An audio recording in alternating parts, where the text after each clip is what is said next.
Hi there, Eddie Stevens back again with, I think, the 7th video in this series. This is going to be a very quick video. It's just a quick LPR hack video I'm going to give you. If you've seen my previous videos, which I hope you have, if you haven't, go back and check them out because they tell you how to cure for your LPR. But if you've seen them, you'll know that, in essence, in a nutshell, simplistically, the way that I cured my LPR was to ignore it. I ignored my problems, which is usually not a very healthy thing to do. On that note, quick disclaimer as always, if you haven't been to a doctor to get yourself checked out, do that. Tell them your symptoms, because you never know, it could be something else, right? But I'm assuming if you're watching this, you probably have been to at least one doctor and they haven't helped you at all. But anyway, ignoring symptoms, that's how you do it. But some people have hit me up with a very reasonable question, which is a question that I would have asked myself when I was at my worst, which is, it's all well and good to say, ignore your problems, but how can you do that when you're actually suffering, when your symptoms are so severe?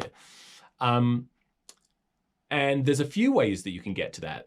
There's a few techniques, or as I said, little hacks that I have that can help you with that process. So this first one, because the idea is you've got symptoms, you want to take your mind off them, but how can you when they're so intense? So you need to either find a really good way of taking your mind off the symptoms, or you need to eliminate the symptoms, right?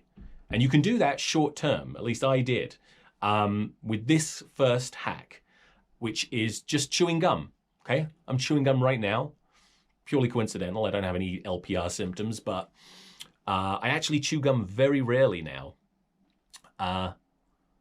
But when I was recovering from LPR, I chewed gum all the damn time. I was obsessed.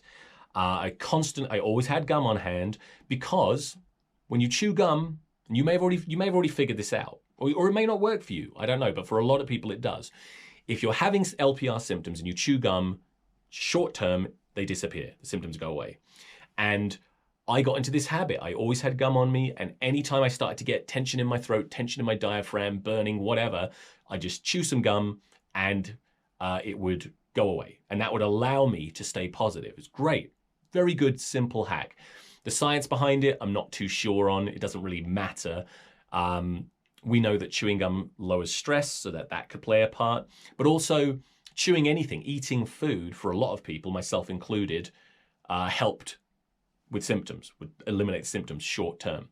And I'm assuming that it's when you're eating food, your body knows that it needs to keep food down, doesn't want it coming back up. So the esophageal sphincters probably become more efficient. When you're chewing gum, your body doesn't know you're not eating, it just thinks you're eating. So it works the same way, but you don't want to be eating all day. Every time you got friggin' symptoms, you just start stuffing yourself. So chewing gum is a really efficient, really effective, short-term solution. And so get into that habit. When you have a symptom, chew some gum. If it helps, keep doing that. And before you know it, it's a lot easier to ignore the symptoms and stay positive and start to heal. So please do that. That's it for this week. I say this week, I don't do these every week, but I'm trying to. Please like and subscribe. Follow me on Twitter and Instagram. I'll put links in the description. And as always, ask me any questions you want. Try to stay positive, because as I've said in other videos, people who are trying to heal do not want to see negative, any negative comments that might hurt their belief that they can heal. That we don't want that. But feel free to ask me legitimate questions that are concerning you, okay? And I'll be back again with another LPR hack very soon. Thanks, bye.